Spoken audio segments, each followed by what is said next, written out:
58 தொகுதிகளில் 6ஆம் கட்ட மக்களவைத் தேர்தலுக்கான வாக்குப்பதிவு விறுவிறுப்பு. காலை முதலே வரிசையில் நின்று வாக்கு செலுத்த மக்கள் ஆர்வம்.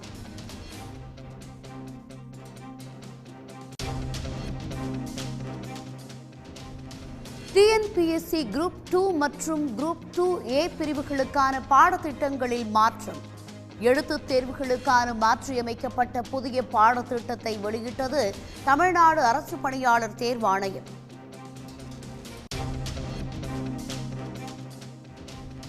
மத்திய கிழக்கு வங்கக்கடலில் நிலவும் காற்றழுத்த தாழ்வு மண்டலம் ஆழ்ந்த காற்றழுத்த தாழ்வு மண்டலமாக வலுப்பெறும். இன்று மாலை புயலாக வலுப்பெறும் என்றும் இந்திய வானிலை ஆய்வு மையம் தகவல்.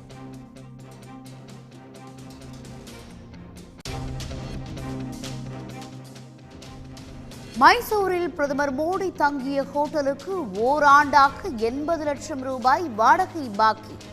அடுத்தடுத்து நினைவூட்டல் கடிதம் அனுப்பியும் வாடகை பாக்கியை செலுத்தவில்லை என ஹோட்டல் நிர்வாகம் புகார்.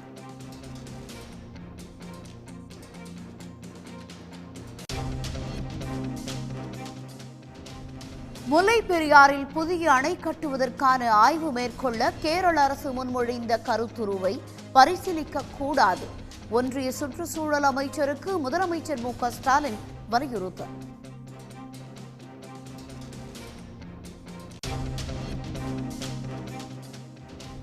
தமிழ்நாட்டின் ஒப்புதலின்றி முல்லை பெரியாற்றில் புதிய அணை கட்ட முடியாது. ஒன்றிய நிபுணர் மதிப்பீட்டு குழு தலைவர் ஜோசப் சக்கரபாணி உறுதி.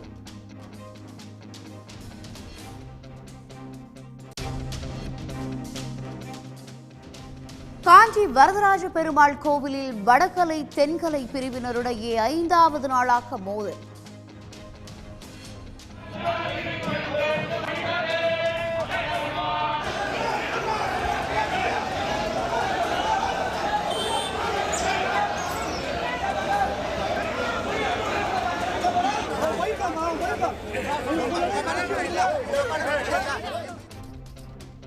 வைகாசி பிரம்மோற்சவ விழா நாட்களில் நீடிக்கும் மோதலால் பக்தர்கள் அதிருப்தி.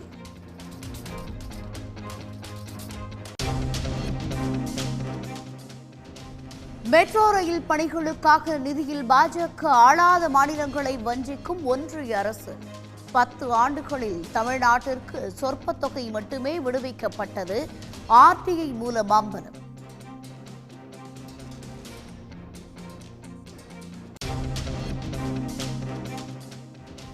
பழனியில் தொழில் நிறுவனங்களை மிரட்டி பாஜக முன்னாள் நிர்வாகி 1 கோடி ரூபாய்க்கு மேல் பணம் பறித்ததாக புகார். வசூல் பணத்தை 7 நாட்களுக்குள் கட்சி தலைமையிடம் வழங்க கோரி நோட்டீஸ் அனுப்பியதால் பரபரப்பு.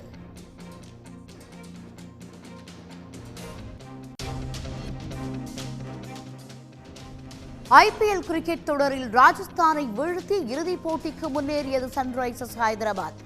சேப்பாக்கத்தில் நாளை நடைபெறும் இறுதிப் போட்டியில் கொல்கத்தாவுடன் பலப்பரீட்சை.